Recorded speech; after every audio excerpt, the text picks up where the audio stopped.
안녕하세요. 인생 토닥토닥입니다. 오늘은 많은 분들이 한 번쯤 겪고 계시거나 앞으로 마주하게 될 현실적인 고민을 이야기하려 합니다.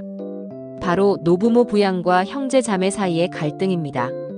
부모님이 연세가 드시고 건강이 약해지면 자식들 사이에서 책임 문제가 불거집니다. 누가 모실 것인가, 비용은 어떻게 나눌 것인가, 시간은 누가 더 쓰고 있는가.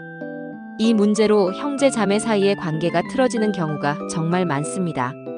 오늘은 실제 사연과 여러 사례들을 소개하며 이 갈등을 어떻게 이해하고 풀어나갈 수 있을지 함께 생각해 보겠습니다. 먼저 한 시청자분의 사연입니다. 저는 56세 여성입니다. 최근 어머니께서 큰 수술을 하셔서 장기간 요양이 필요합니다. 저는 결혼 후에도 가까이 살아서 당연히 병원과 집을 오가며 간병을 맡고 있습니다. 문제는 다른 형제들입니다. 제 동생들은 모두 형편이 어렵다, 시간이 없다며 제대로 돕지 않습니다. 가끔 병문안만 오고 비용은 일부만 내놓습니다. 결국 저와 제 남편이 시간과 돈을 대부분 책임지고 있는데 점점 억울하고 서운한 마음이 듭니다.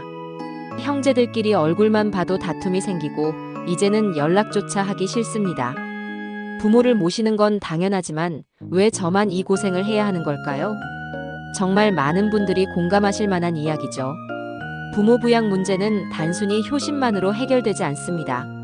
시간, 돈, 체력이라는 현실적 자원이 들어가기 때문에 결국 형제들 사이에 갈등이 생깁니다.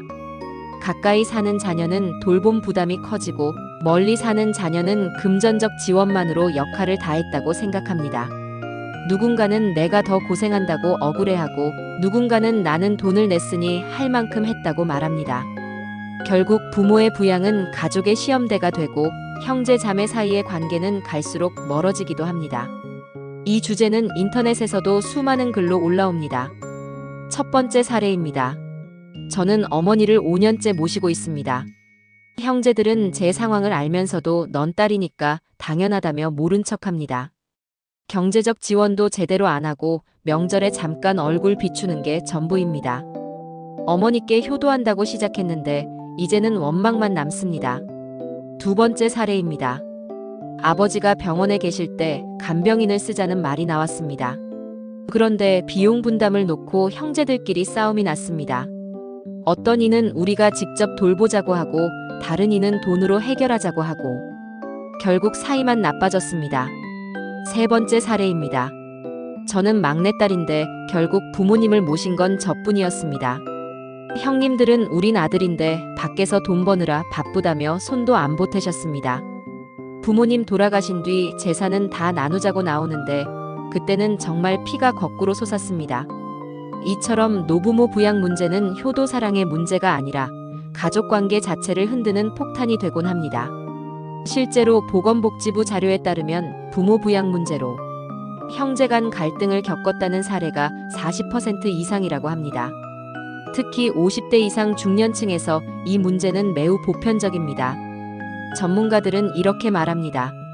부양 문제는 감정으로만 접근하면 반드시 갈등이 생긴다. 명확한 역할 분담과 합의가 필요하다. 또한 심리학자들은 이렇게 설명합니다. 돌봄 부담이 한쪽으로 쏠리면 그 자녀는 결국 돌봄 소진 증후군을 겪게 된다. 이는 우울증, 신체 질환으로 이어질 수 있으며 형제관계 단절로 발전하기 쉽다. 그렇다면 어떻게 이 문제를 풀 수 있을까요? 첫 번째, 명확한 역할 분담. 부모 돌봄은 누가 더 효자 효녀인가의 문제가 아니라 가족 전체의 책임입니다. 경제적으로 분담할 것인지, 시간을 나눠서 교대로 돌볼 것인지 처음부터 합의를 해야 합니다. 두 번째, 감정과 책임 구분. 너는 왜 안 하냐라는 원망은 갈등만 키웁니다. 대신 지금 상황이 이렇고 나는 이만큼 할 수 있다. 너는 무엇을 해줄 수 있겠니? 라고 대화해야 합니다. 세 번째, 외부 자원 활용. 간병인, 요양원, 방문 간호 서비스 등 제도를 적극적으로 활용하는 것이 필요합니다. 형제들끼리 모두 직접 돌보겠다고 하면 결국 지치고 무너집니다. 네 번째, 형제관계의 균형 지키기. 모든 부담이 한 사람에게 쏠리면 관계는 깨집니다. 때로는 부모보다 형제관계를 지키는 것이 더 중요할 수도 있습니다. 노부모 부양은 누구도 피해갈 수 없는 인생의 과제입니다. 하지만 그 과정에서 형제 자매 사이의 관계가 파탄나는 경우가 많습니다. 오늘 이야기 들으시면서 여러분은 어떤 생각이 드셨나요? 혹시 지금 비슷한 상황을 겪고 계신가요? 여러분은 부모 부양 문제를 어떻게 해결하고 계신가요? 댓글로 경험과 생각을 나눠주시면 다른 분들에게도 큰 힘이 될 거라 믿습니다. 오늘도 함께 인생 토닥토닥